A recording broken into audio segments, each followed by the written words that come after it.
Welcome back. We just talked about application platform, which gives us the infrastructure to build on top services like malware prevention. We'll talk about things like intelligence and network discovery and response here in just a little bit. But first, malware prevention is on deck. So what are we going to do here? We're going to talk about why we have malware prevention. What can we do with it? What kind of traffic flows where? How do we talk to what? How do we figure out what's going on? How do we identify these bad files? We'll get through all of that. So malware prevention, we've got two different flavors of malware prevention to work with. One is our east-west malware prevention. Another is north-south. Now, east-west malware prevention works with the virtual machines, works down at the hypervisor level, and is going to protect us from malicious files, right? Detect and protect. North-south malware prevention, by contrast, works at the gateway and provides a similar set of functionality, but only detects files, right? It's not going to prevent any malware necessarily. So keep that in mind. North-south malware prevention works on tier 1 gateways only. Now, east-west malware prevention, right? The idea here is that we're going to, one, identify a malicious file, and two, be able to remove that malicious file from concern, right? Delete it or what have you. And, that's what it's supposed to do, right? Is keep those malicious files from getting in and spreading around our infrastructure. Well, that's the whole point here. We're going to do this for virtual desktops, for any other virtual machine in our data center for that matter, not just virtual desktops. Just like all of our other east-west services, we're going to work here to protect virtual machines from one another. Right? Because inside my data center, virtual machines are talking to one another. They're transferring files between each other rather frequently. This is going to help us make sure that none of those files are malicious in nature. Now, what do I need to work with? Well, I need NSX to be deployed. I need application platform to be deployed. I only require the standard form factor for NSX application platform here to use malware prevention. I have to have a good license for malware prevention. Application platform has to have internet access to go pull down file reputations and things like that. And I need a thin agent installed on my guest VMs. Now, this thin agent is nothing new. It's actually part of VMware tools. So we can install that and have our thin agent. So let's look at the architecture here. The architecture is pretty straightforward. I've got my hypervisor. I've got my hypervisor malware prevention components. And then I've got two big components in NSX application platform that we're going to work with. One is called the security analyzer. The other is called the NSX cloud connector. Right? Both of these have a different job. The security analyzer is the tool that reaches out to the NSX Threat Intelligence Cloud Service that we've now seen once before with intrusion detection, reaches out to the Threat Intelligence Cloud Service and pulls down the reputation data for the files, right? We're getting that data through the information made available to us by way of Carbon Black. So we're talking to the Carbon Black cloud, pulling down file hashes and file reputation data, and using that information in our malware prevention. Now, we also have the Cloud Connector service. The Cloud Connector service is going to allow us to send files out to the Advanced Threat Analyzer cloud, where we can then, in a sandbox, execute the file and validate. Is it malicious? Is it not? Right? We can go through that whole process there. So we've got all of these different pieces, right? So malware prevention is a mix of on-prem and off-prem components that we need to be able to work with. So if we dig in to application platform, we dig into the services there. The Cloud Connector is kind of a single service. It's only made up of one piece that moves the data back and forth. So we don't have too much to look at there.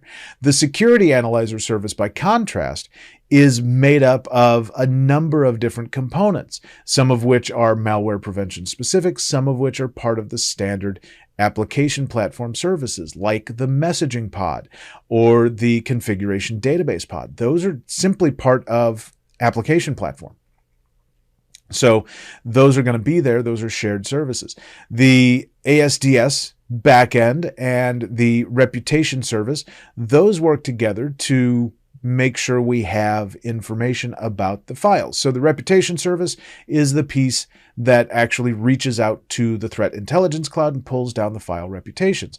We cache those reputations in the ASDS backend, right? The Advanced Signature Distribution Service backend. This gives us a localized cache of those file verdicts, right? Good, bad, or suspect, and gives us a place locally to look for that data. All right, so these are the components in application platform that we're going to use. On the ESXi host, malware prevention is enabled by way of a service virtual machine. And that service virtual machine has a couple of moving pieces in it. We also see here the guest VM has a thin agent, and both of these, both the guest VM and the service virtual machine, communicate by way of a context multiplexer. This is enabled and exposed in vSphere as a standard local-only virtual switch. But the thin agent doesn't use the virtual switch. It uses VMCI, Virtual Machine Communication Interface. That's what VMCI stands for. There's so many acronyms here, aren't there? Uses a VMCI channel, which is a high-speed communication channel with the kernel. So the thin agent, or not the thin agent, the service virtual machine has a guest introspection agent that allows it to talk over a virtual NIC to the multiplexer to the VM kernel, and the VM kernel is going to be the gatekeeper for access to the virtual machines through that VMCI channel.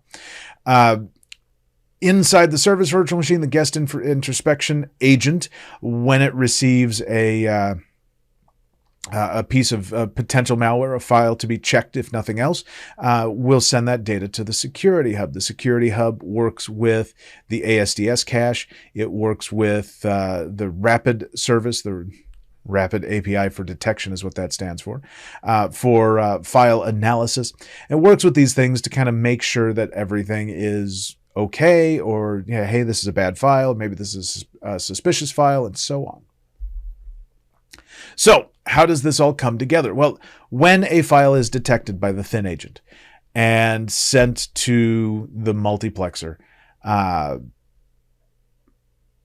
the service virtual machine, the guest introspection agent, will pick that file hash up, right? Because it's just going to request a hash. We're not going to send the entire file anywhere yet. We're going to take a hash of that file.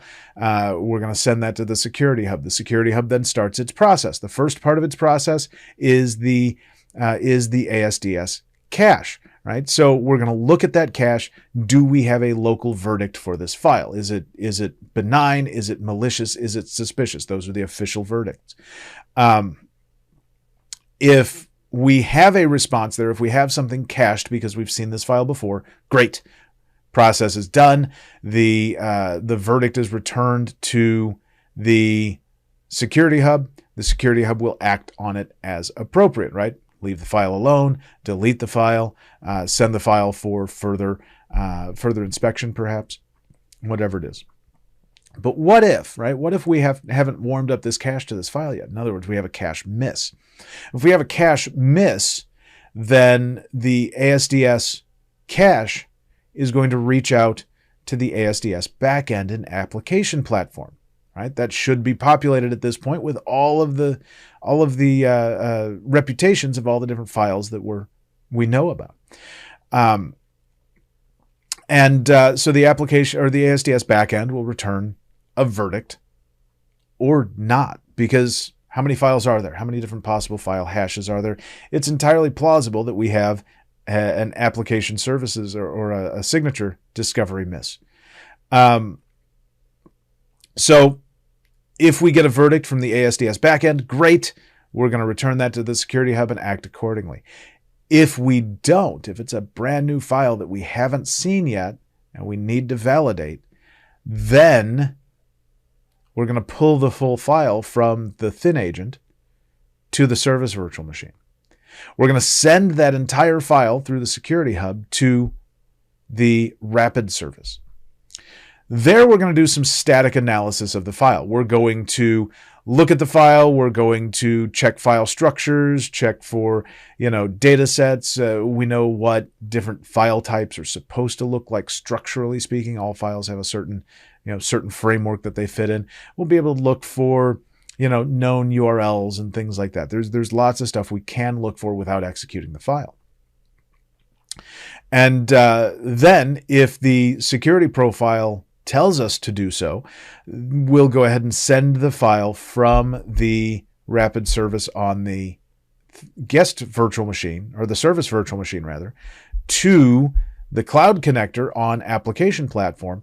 Once we get to Cloud Connector on application platform, we can send that file to the cloud where it will be sandboxed and executed so that we can watch every little thing it does, every system call it makes, every memory access and file system access it makes, everything. And from that behavior, we can identify if the file is good or bad or otherwise. At that point, we'll return the verdict to the Cloud Connector, which will return the verdict to the Rapid Service, which will return the verdict to the Security Hub.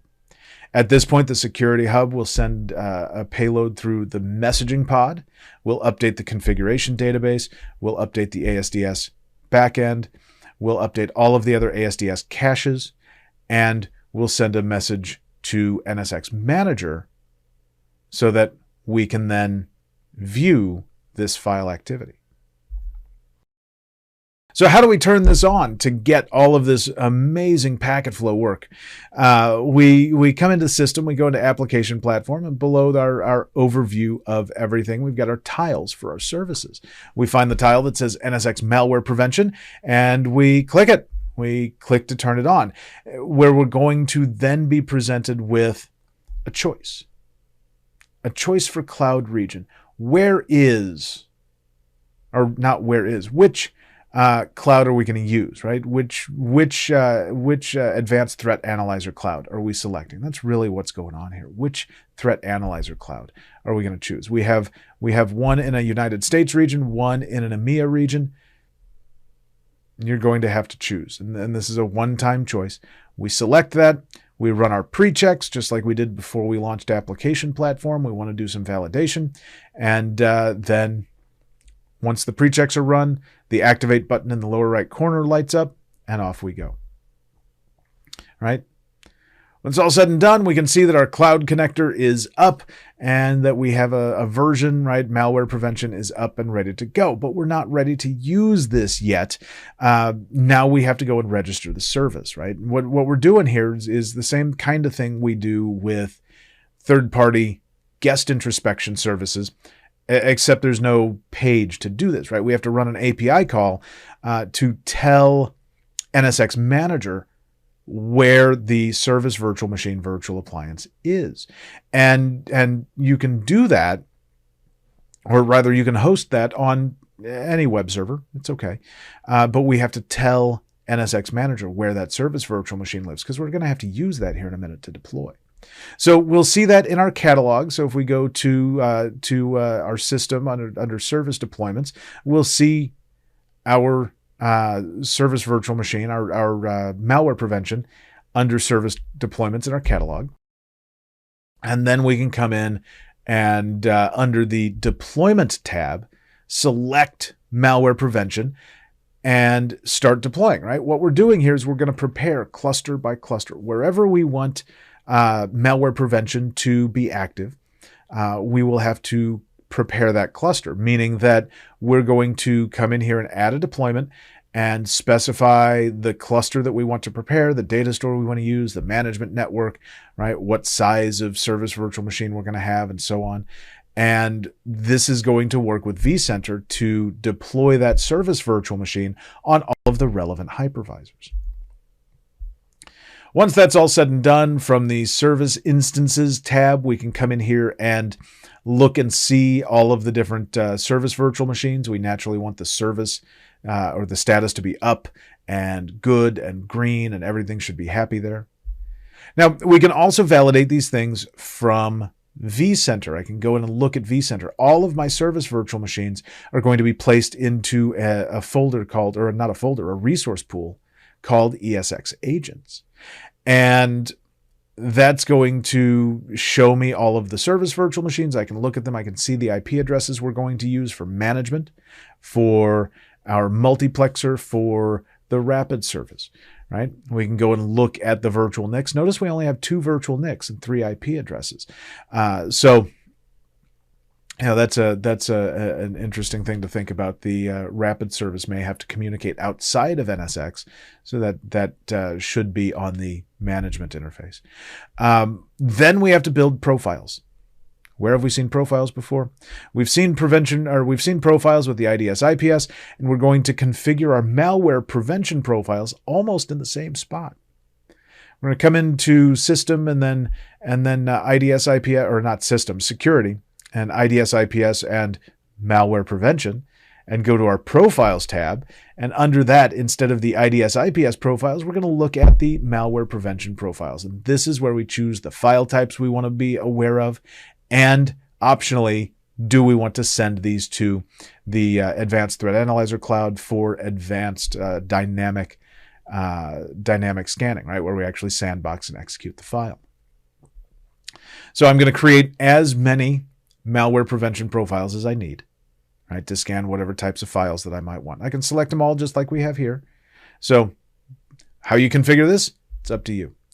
Then under my rules, right, for my east-west malware prevention, under my rules, well, we have all the same stuff. We're going to look at rules. We're going to build policies and rules and choose what we're going to match and how we're going to match and why we're going to match, and choose what security profile, what malware prevention profile do we want to use to look at this. And then we're going to decide whether we're going to protect or just detect, right?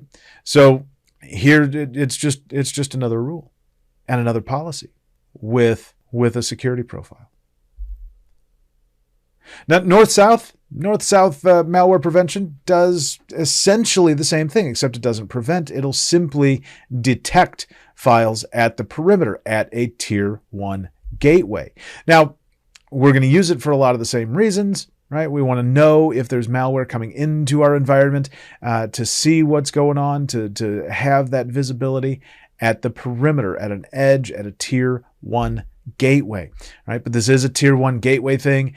And the tier 1 gateway has to be extra large if it's a virtual edge, right? We can also support this on a bare metal edge today.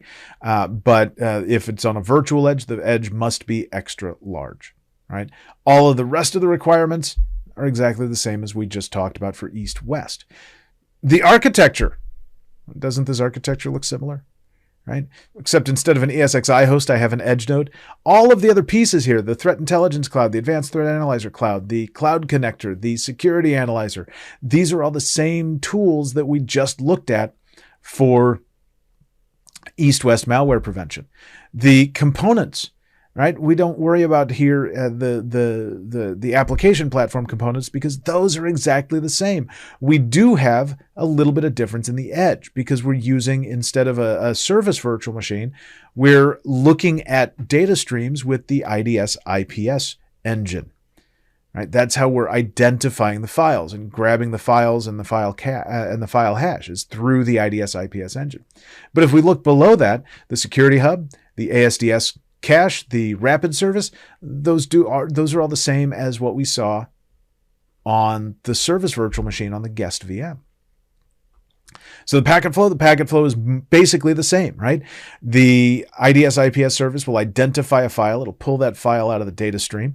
We'll generate a hash. We'll send that hash to the ASDS cache. If we hit in the cache, great.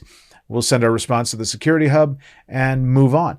If we don't, we reach out to the ASDS backend and we hopefully get a response out of that. Hopefully we have the information there. We just haven't cached it yet. We'll take that result and send it back to the Security Hub. If we haven't gotten a result, well, and my security profile says to go ahead and go further, we're going to send to the rapid service. Well, we'll send to the rapid service anyway. We'll send to the rapid service and do our static analysis. If we check the box in our profile that says send it to the cloud. Then we'll send to the advanced threat connector or the advanced threat analyzer through the cloud connector for dynamic file analysis, right? We'll return the response.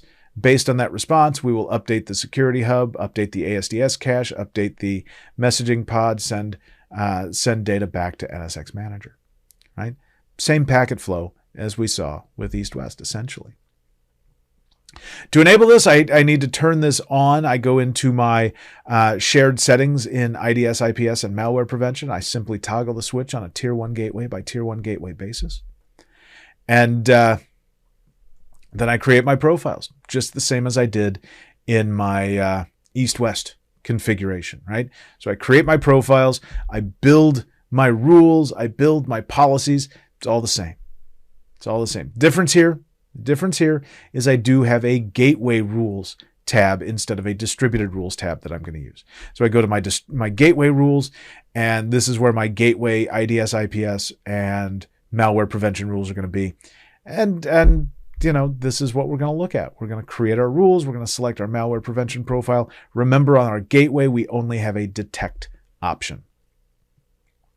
Once we start seeing files, we've got our malware detection dashboard. That's the word I'm looking for, dashboard, where we can then see in a very similar, familiar looking UI rather, where we have kind of a time series plot chart over a timeline of malware hits. We've got our table below showing me some brief details about those malware hits. I can expand out and see more information. I can see reports about the file. I can see information about the transport node that saw the file and so on. All kinds of detail here. I can go and filter by different types of malware. And, you know, I can look at when I look at my filter on my all files tab, I can see everything that we've inspected instead of just malware. And if I need to, I can allow list files, right? Meaning that I know this file is coming up and flagging as suspect or flagging as malicious. Well, but I know it's a good file. So let me go ahead and allow list this so that we stop flagging it as bad, right? That's really what that's all about. So I know we've been here for a couple of minutes. It's been kind of long. Let's go ahead and run through a simulation. Again, because this is dependent on application platform, we have this simulation that we're going to do. We'll run through, we're going to step through all the malware prevention deployment and configuration. We'll actually see and use malware prevention. Come back in a couple of minutes. We'll wrap this all up. Okay, so we talked about why we want to use malware prevention. We talked about packet flows, how we're going to move data around in the context of malware prevention. And we actually stepped through the process in the simulation. Really good stuff here. Let's come back in the next video. We'll talk about NSX intelligence.